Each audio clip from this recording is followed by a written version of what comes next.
आज हम बात करेंगे डॉक्टर भीमराव अंबेडकर भारत के मुसलमानों के बारे में अपनी क्या राय रखते थे। आज हम सबको बताना चाहेंगे और आपको भी ये पता होना चाहिए कि हमारे जो देश के संविधान निर्माता थे डॉक्टर भीमराव अंबेडकर, वो हमारे देश के मुसलमानों के बारे में क्या राय रखते थे। क्योंकि जो आज आपके दिमाग में चल रहा है वो डॉक्टर भीमराव अंबेडकर के दिमाग में 77 साल पहले चल रहा था। वर्ष 1945 में आज़ादी से 2 साल पहले उन्होंने एक पुस्तक लिखी थी जिसका नाम था पाकिस्तान और भारत का विभाजन। पुस्तक मैं आपको पढ़ के थोड़ा बहुत बताता हूँ और थोड़ा बहुत पुस्तक के बारे में आपको बताऊँगा। और इसमें कई बहुत महत्वपूर्ण बातें लिखी थी उन्होंने जो आज पूरे देश को पता होना चाहिए। जैसे इसके पेज नंबर 297 पर डॉक्टर अंबेडकर लिखते हैं कि भारत चाहे मुस्लिम शासक के अधीन ना हो, लेकिन भारत के मुसलमान भारत को दारुल हर्ब मानते हैं, ना कि दारुल इस्लाम। दारुल इस्लाम का मतलब होता है इस्लाम का घर और दारुल हर्ब का अर्थ होता है युद्ध का घर। यानी डॉक्टर अंबेडकर कहते थे कि भारत के मुसलमान भारत को इस्लाम का घर नहीं युद्ध का घर मानते हैं। इस्लामिक सिद्धांतों के अनुसार उनके लिए जिहाद की घोषणा करना पूरी तरह न्याय संगत है। और इसी पुस्तक में अंबेडकर लिखते हैं कि भारत के मुसलमान सिर्फ जिहाद की घोषणा ही नहीं कर सकते, बल्कि उसकी सफलता के लिए विदेशी इस्लामिक ताकतों की मदद भी ले सकते हैं। और अगर विदेशी मुस्लिम ताकतें जिहाद की घोषणा करना चाहती हैं तो इसमें भारत के मुसलमान उनकी सहायता भी कर सकते हैं। भारत के मुसलमानों के लिए ये विचार डॉक्टर अंबेडकर थे, हमारे नहीं। इस पुस्तक में उन्होंने ये भी बताया था कि भारत के मुसलमान कभी भी अपने देश के लिए ईमानदार साबित नहीं होंगे। इस पुस्तक के पेज नंबर 337 पर वो लिखते हैं कि इस्लाम धर्म एक बंद खिड़की की तरह है जो मुसलमानों और गैर मुसलमानों के बीच भेद करता है। इस्लाम धर्म में जिस भाईचारे की बात कही जाती है वो भाईचारा मानवता का भाईचारा नहीं है, बल्कि उसका मतलब सिर्फ मुसलमानों का मुसलमानों से भाईचारा है। अंबेडकर ये भी लिखते हैं कि मुसलमानों के भाईचारे का फ़ायदा सिर्फ उनके अपने लोगों को ही मिलता है और जो गैर मुस्लिम हैं यानी हिंदू हैं उनके लिए इस्लाम में सिर्फ घृणा और शत्रुता ही बची है। इसके अलावा इसी पन्ने पर यह भी लिखा है कि मुसलमानों की वफादारी को उस देश के लिए नहीं होती जहाँ वो रहते हैं, बल्कि उनकी वफादारी अपने धर्म के लिए होती है जिसका वो पालन करते हैं। और मौजूदा स्थिति में अंबेडकर की ये बातें बिल्कुल फिट बैठती हैं। मैं आपको पढ़कर भी सुना चाहता हूँ कि एग्जैक्टली उन्होंने ये क्या बातें लिखी थी। 298 पेज नंबर मेरे पास है, इसमें वो लिख रहे हैं। और मैं आपको बता दूँ ये डॉक्टर अंबेडकर ने लिखा है, मैंने नहीं लिखा, वो लिख रहे हैं। एक तथ्य ये भी है कि भारत चाहे एकमात्र मुस्लिम शासक के अधीन ना हो, दारुल हर्ब है और इस्लामी सिद्धांतों के अनुसार मुसलमान द्वारा जिहाद की घोषणा करना न्याय संगत है। वो जिहाद की घोषणा ही नहीं कर सकते, बल्कि उसकी सफलता के लिए विदेशी मुस्लिम शक्तियों की मदद भी ले सकते हैं। और यदि विदेशी मुस्लिम शक्तियाँ जिहाद की घोषणा करना चाहती हैं तो उसकी सफलता के लिए सहायता भी दे सकते हैं। 337 नंबर पेज पर वो लिखते हैं जो अभी मैंने आपको बताया,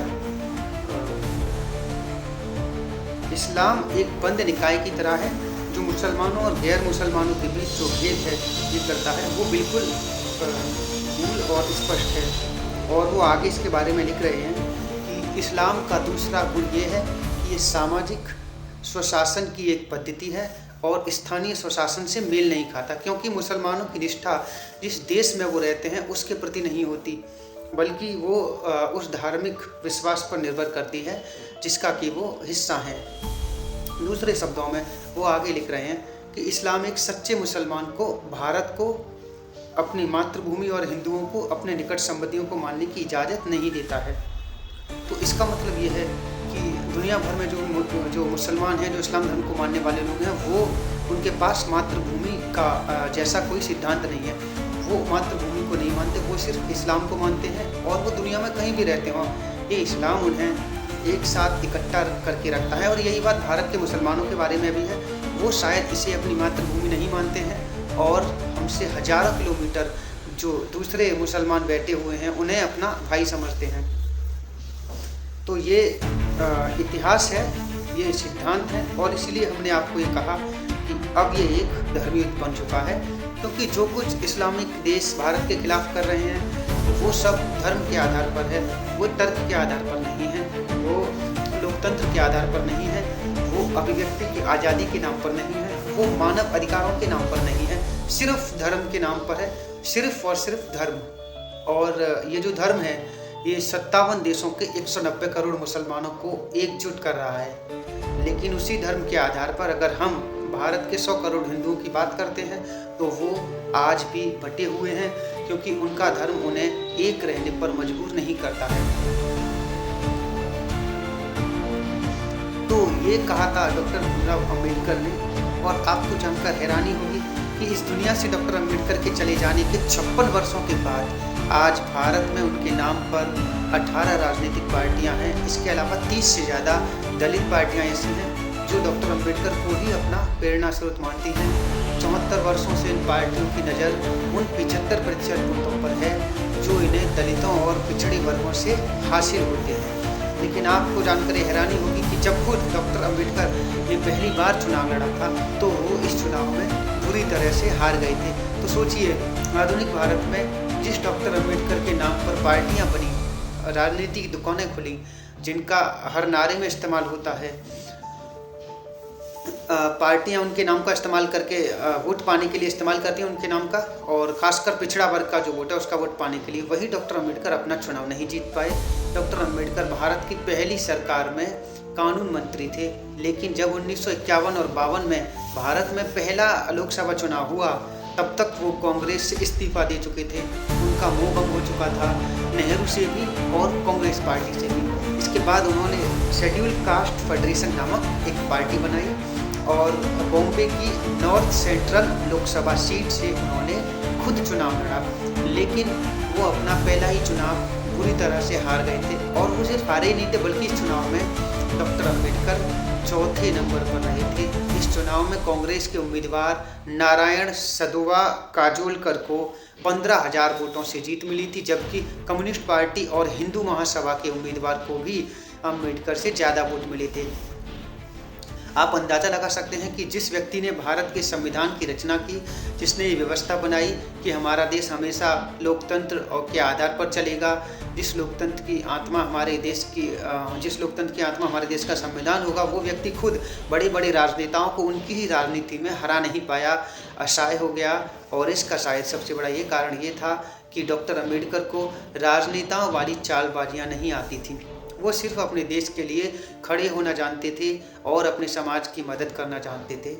भारत के पहले लोकसभा चुनाव के शुरू होने से पहले ही 27 सितंबर 1951 को भीमराव अम्बेडकर ने जवाहरलाल नेहरू की कैबिनेट से, यानी उनकी सरकार से, इस्तीफा दे दिया था। वो हिंदू कोड बिल और धारा 370 जैसे मुद्दों पर नेहरू की नीतियों से नाराज थे। सोचिए, उसी ज़माने में वो नेहरू से उन्होंने विरोध करना शुरू कर दिया था, लेकिन 10 अक्टूबर 1951 को उन्होंने अपना इस्तीफा संसद में पढ़ने का फैसला किया, क्योंकि वो ये नहीं चाहते थे, क्योंकि जब उनके इस्तीफे की खबर अखबारों में छपे तो उसके कारणों को अखबार अपने ढंग से परिभाषित करें, अपने ढंग से विश्लेषण करें, जो कि गलत होता। उनका कहना था कि अगर कोई मंत्री मेरा बिना अपना वक्तव्य दिए अपना पद छोड़ देता है तो उससे लोगों को लगता है कि ज़रूर मंत्री ने कुछ गलत किया होगा। आज मेरे पास उनका रेजिग्नेशन लेटर है, और बहुत लंबा चौड़ा रेजिग्नेशन लेटर है, कई पन्ने हैं इसमें, 10 से ज़्यादा पन्ने हैं शायद। और उन्होंने क्या लिखा अपने रेजिग्नेशन लेटर में, वो मैं आपको आज पढ़कर बताता हूँ। पहली बात तो ये कि उन्होंने लिखा कि मैंने बहुत सोचा कि मैं देश को अपना रेजिग्नेशन लेटर के बारे में बताऊँ या ना बताऊँ, वक्तव्य दूँ या ना दूँ, लेकिन मुझे लगा कि मुझे इसके बारे में बताना चाहिए, एक वक्तव्य देना चाहिए। तो फिर उन्होंने ये वक्तव्य दिया। फिर देखिए, आपको आज मीडिया से बड़ी शिकायत होती होगी कि आज का मीडिया कैसे रिपोर्टिंग करता है। बहुत सारे लोगों को पसंद नहीं है आज भी, और मीडिया की खुद की जो क्रेडिबिलिटी है वो भी कई बार सवालों के घेरे में रहती है। लेकिन ऐसा नहीं है कि मीडिया अभी ऐसा हुआ है, उस ज़माने में भी सोचिए 1951 में भी अम्बेडकर ने मीडिया के बारे में अपने इस इस्तीफे की कॉपी में लिखा था। मैं आपको पढ़कर बताता हूँ। वो लिख रहे हैं, we have our newspaper, they have their old bias in favor of some and against others. Their judgment are seldom based on merits. वो कह रहे हैं कि हमारे जो अखबार हैं वो किसी के खिलाफ रहते हैं और किसी के पक्ष में रहते हैं, और जो उनकी जो जजमेंट होती है वो मेरिट पर आधारित नहीं होती। उनके जो whenever they find the empty space, they are prone to fill the vacuum by supplying grounds for resignation which are not the real grounds but which put those whom they favor the better life and those is not better life. Some such thing I see has happened even in my। वो साफ साफ कह रहे हैं कि जो अखबार हैं वो निष्पक्ष नहीं हैं। अखबारों के जो लोग हैं उनकी जिन लोगों से दोस्ती है उनके बारे में अच्छा छापते हैं, और जिनसे उनका बैर है उनके बारे में अखबार खराब बातें छापते हैं। और कई बार अखबार जो हैं वो ऐसी चीज़ें ऐसी चीज़ें बताते हैं जो कि दरअसल से बहुत दूर होती हैं, जो सच्चाई नहीं होती। और उन्होंने कहा कि मेरे साथ भी ऐसा हुआ, मेरे बारे में भी दुष्प्रचार किया गया, इसलिए मैं अपना ये स्टेटमेंट पढ़ रहा हूँ। खैर, इस बीच भारत में पहले लोकसभा चुनाव हो चुके थे, कांग्रेस को बहुमत मिल चुका था, जबकि डॉक्टर अम्बेडकर अपना पहला चुनाव हार चुके थे। लेकिन फिर वो राज्यसभा पहुँचे और वहाँ भी उन्होंने तत्कालीन सरकार की नीतियों का अपना विरोध जारी रखा। यानी एक बात समझने वाली है वो ये कि आज़ादी के कुछ वर्षों के बाद ही डॉक्टर अम्बेडकर ने नेहरू का विरोध करना शुरू कर दिया था, और वो नेहरू की नीतियों से सहमत नहीं थे। 26 अगस्त 1954 को राज्यसभा में डॉक्टर अम्बेडकर ने कहा था कि भारत को पूरी तरह से घेर लिया गया है। एक तरफ पाकिस्तान है और दूसरी मुस्लिम देश, और दूसरी तरफ तिब्बत पर चीन का कब्जा स्वीकार करके नेहरू ने एक तरह से चीन का बॉर्डर भारत के करीब लाने में मदद की। तो सोचिए 1954 में ही जो अम्बेडकर ने बात कही थी वो आज कितनी सच होती दिखाई दे रही है। अम्बेडकर ने 1954 में कह दिया था कि हम घिर चुके हैं दोनों तरफ से। एक तरफ पाकिस्तान और उनके साथ जो इस्लामिक देश हैं उन्होंने हमें घेर लिया है एक फ्रंट पर, और दूसरे फ्रंट पर हमें चीन ने घेर लिया है। और तिब्बत को स्वीकार करके नेहरू ने बहुत बड़ी गलती की है। और नेहरू ने कितनी बड़ी गलती की है ये आज आपको समझ आ रहा होगा। उन्होंने ये भी कहा था कि अगर आज भारत को कोई खतरा नहीं है तो इसका मतलब ये नहीं कि आगे भी खतरा नहीं होगा, क्योंकि जिसकी आदत आक्रमण की होती है वो कभी अपनी आदत छोड़ता नहीं है। उनका इशारा चीन की तरफ था। तो सोचिए कितने दूरदर्शी थे वो कि उन्होंने 1954 में ही ये भांप लिया था कि वर्षों के बाद क्या होगा, वर्षों बाद चीन क्या करेगा और पाकिस्तान क्या करेगा। इसके सिर्फ 8 वर्षों के बाद ही चीन ने कैसे भारत पर आक्रमण किया और भारत को अपनी ज़मीन का एक बहुत बड़ा हिस्सा चीन के हाथों गंवाना पड़ा। ये आज आपसे छिपा नहीं है। लेकिन अम्बेडकर ने ये बात किस ज़माने में कही थी? 1954 में ही कही थी। I yield to none not even to the prime minister in my desire to give the Muslims of India the utmost protection wherever and whenever they stand in need of it. But can I? What I want to know is, are the Muslims the only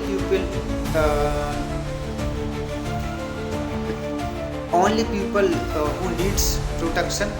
Only scheduled castes, scheduled tribes, and Indian Christians not in need of protection. What concern has you shown for these communities? So far as I know, none, and yet these are the communities which need far more care and attention than the Muslims. तो मुझे दोष मत दीजिएगा, ये मैं नहीं कह रहा हूँ, ये डॉक्टर अम्बेडकर खुद लिख कर गए हैं, जिसमें वो कहते हैं कि नेहरू का जो पूरा जोर है वो भारत में मुसलमानों को प्रोटेक्शन देने पर है। और वो आगे कहते हैं कि मुझे मुसलमानों को प्रोटेक्शन देने में कोई एतराज़ नहीं है। हम भी हमेशा यही कहते हैं कि मुसलमानों को प्रोटेक्शन मिलना चाहिए, वो ये कह रहे हैं। लेकिन वो ये कह रहे हैं कि मुसलमानों के साथ साथ बाकी के लोगों को भी वैसा ही प्रोटेक्शन मिलना चाहिए।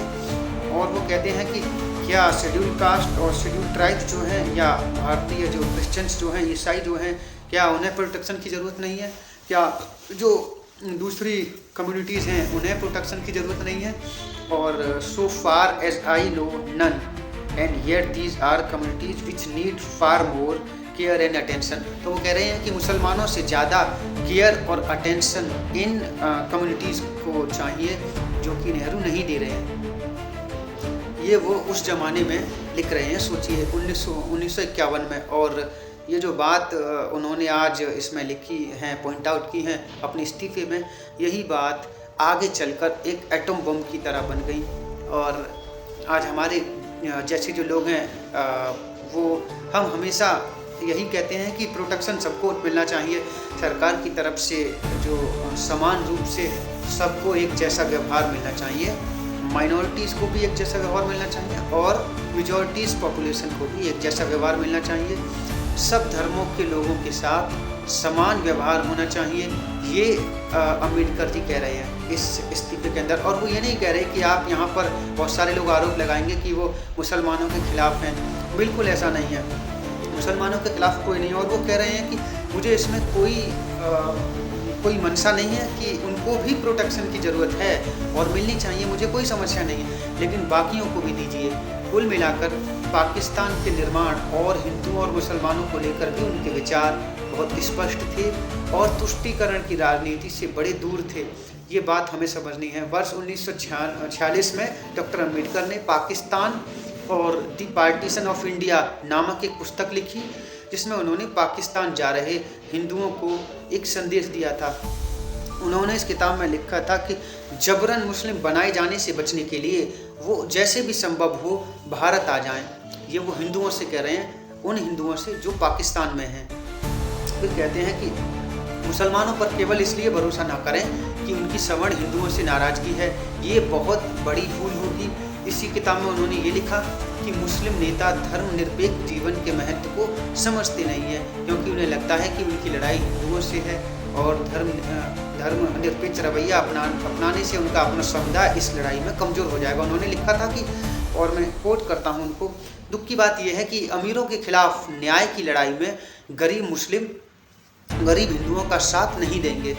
पूंजीवाद के खिलाफ लड़ाई में मुस्लिम मजदूर कभी हिंदू मजदूरों का साथ नहीं देंगे। भीमराव अम्बेडकर हमेशा दलित और मुस्लिम राजनीति के गठजोड़ के खिलाफ थे। डॉक्टर अम्बेडकर के भाषणों और लेखों के संकलन को अगर आप पढ़ेंगे तो, और आज हमने भी जब पढ़ा तो उनकी कई बहुत महत्वपूर्ण बातें मिली। उन्होंने कहा था कि मैं मुस्लिम भारत और गैर मुस्लिम भारत का विभाजन बेहतर समझता हूँ, क्योंकि ये दोनों को सुरक्षा प्रदान करने का सबसे पक्का और सुरक्षित तरीका है। अवश्य ही अन्य विकल्पों में ये अधिक सुरक्षित है। तो वो ये कहते हैं कि पार्टीशन हो गया, अच्छा हो गया, यही सबसे अच्छा विकल्प था कि मुसलमान एक देश में रहें और हिंदू एक देश में रहें। डॉक्टर अम्बेडकर का मानना था कि इस देश में मुसलमान हमेशा ही शासक वर्ग रहा है और अगर दलित और मुसलमानों का गठजोड़ हो गया तो दलितों का भला नहीं हो सकता, उनका शोषण ही होगा। लेकिन इसका मतलब ये नहीं है कि डॉक्टर अम्बेडकर भारत को हिंदू राष्ट्र बनाने के पक्ष में थे। संविधान सभा में कांग्रेस पार्टी का बहुमत था और संविधान की प्रारूप समिति के अध्यक्ष भीमराव अम्बेडकर ही थे। उन्होंने नए भारत की कल्पना एक ऐसे देश के रूप में की थी जिसमें सभी लोगों के लिए समान मौका हो। भारत में सभी लोगों को उनकी आस्था और धार्मिक मान्यताओं के मुताबिक पूरी स्वतंत्रता दी गई। फिर भी हमारे देश के संविधान की मूल प्रस्तावना में धर्मनिरपेक्ष जैसा कोई शब्द नहीं था। ये शब्द संविधान की मूल प्रस्तावना में बाद में जोड़ा गया। देश में इमरजेंसी के बाद 1976 में संविधान में 42वां संशोधन हुआ और संविधान की प्रस्तावना में 2 नए शब्द जोड़े गए, सेक्युलर यानी पंथ निरपेक्ष और सोशलिस्ट यानी समाजवाद। संविधान में तो सेक्युलर शब्द का अनुवाद पंथ निरपेक्ष किया गया, लेकिन इसके बाद में इसे न जाने कैसे और क्यों धर्मनिरपेक्ष कहा जाने लगा। और फिर देश के तमाम पार्टियों ने इसी शब्द को हथियार बनाकर न सिर्फ अलग अलग वर्गों का तुष्टीकरण किया, बल्कि धर्मनिरपेक्षता के नाम पर कई बार देश की अखंडता को भी खतरे में डाल दिया। कुल मिलाकर हिंदुओं और मुसलमानों को लेकर डॉक्टर अम्बेडकर का नज़रिया स्पष्ट था। कम से कम आप ये कह सकते हैं कि उन्होंने नाटक नहीं किया, तुष्टीकरण का नाटक नहीं किया, साफ साफ बताया। और जो संविधान उन्होंने तैयार किया उसमें धर्मनिरपेक्षता शब्द नहीं लिखा गया, लेकिन इतिहासकारों और नेताओं ने आपको सिर्फ आरक्षण पर ही अम्बेडकर के विचार आपकी किताबों में पढ़ाए हैं, लेकिन आपको ये कभी नहीं बताया कि कैसे वो ये जानते थे कि पाकिस्तान गए या वहाँ फंस चुके हिंदू कभी खुश और सुरक्षित नहीं रह पाएंगे। और जहाँ तक बात आरक्षण पर अम्बेडकर के विचारों की है, वहाँ देश के लोगों को अंधेरे में ही रखा गया।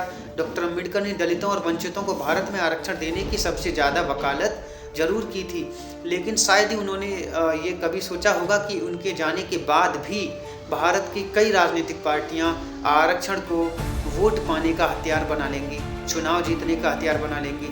डॉक्टर अम्बेडकर आरक्षण के जरिए पिछड़ों को सशक्त बनाने के पक्ष में थे, न कि पार्टियों को सत्ता दिलाने के पक्ष में थे। आरक्षण पर उन्होंने एक बार कहा था, क्या कहा था देखते हैं। आरक्षण आर्थिक उत्थान या गरीबी के उद्देश्य से नहीं है, इसके जरिए प्रशासन में कुछ विशेष जातियों का प्रवेश होगा जो अब तक प्रशासन से बाहर हैं। इस वर्ग के लोगों को सरकारी नौकरियों में उचित स्थान मिलना चाहिए। इससे इन लोगों को सत्ता के माध्यम से ताकत मिलेगी और ये सशक्त होंगे। जहां बहुसंख्यक आबादी सत्ता में अपने हिस्से से वंचित है, वहां कोई लोकतंत्र नहीं है, ऐसा वो कहते हैं। लेकिन डॉक्टर अम्बेडकर के जाने के बाद अलग अलग पार्टियां आरक्षण के नाम पर अपनी राजनीति की दुकानें चलाती हैं। उनके नेता अमीर होते चले गए। आज आरक्षण के नाम पर बनी जितनी भी पार्टियां हैं और अपने आप को दलितों का नेता जो बताते हैं, वो आज सारे बड़े बड़े बंगलों में रहते हैं, बड़ी बड़ी गाड़ियों में चलते हैं। उनके पास बैंक बैलेंस है, पैसा है, सत्ता है, सब कुछ है। आज हमारे देश के नेताओं को लगने लगा कि वो आरक्षण के जितने बीज बोएंगे उतनी ही बढ़िया वोटों की फसल वो काट पाएंगे। और आरक्षण को जातियों वाली राजनीति का औजार बनाकर हमारे नेताओं ने पिछले 74 वर्षों में आपके वोट खूब लूटे हैं और देश को भी लूटा है। हमारे देश में गरीबी हटाओ के नारे लगाए गए, लेकिन आज भी हमारे देश से गरीबी हटी नहीं है। सोचिए, सियासत के खिलाड़ियों ने अपनी इच्छा और राजनीतिक स्वाद के अनुसार भीमराव अम्बेडकर के नाम का इस्तेमाल किया, उन पर अपना कॉपीराइट हासिल करने की कोशिश की, लेकिन उनके मूल विचारों को किसी ने ना तो अपनाया ना ही समझा। आज भी हमारे देश की पार्टियां हर चुनाव में आरक्षण के औजार को धार देना नहीं भूलती। इसलिए आज अम्बेडकर के नाम पर राजनीति की दुकानें चलाने की बजाय उनकी सोच को सही अर्थों में अपनाने की आवश्यकता है।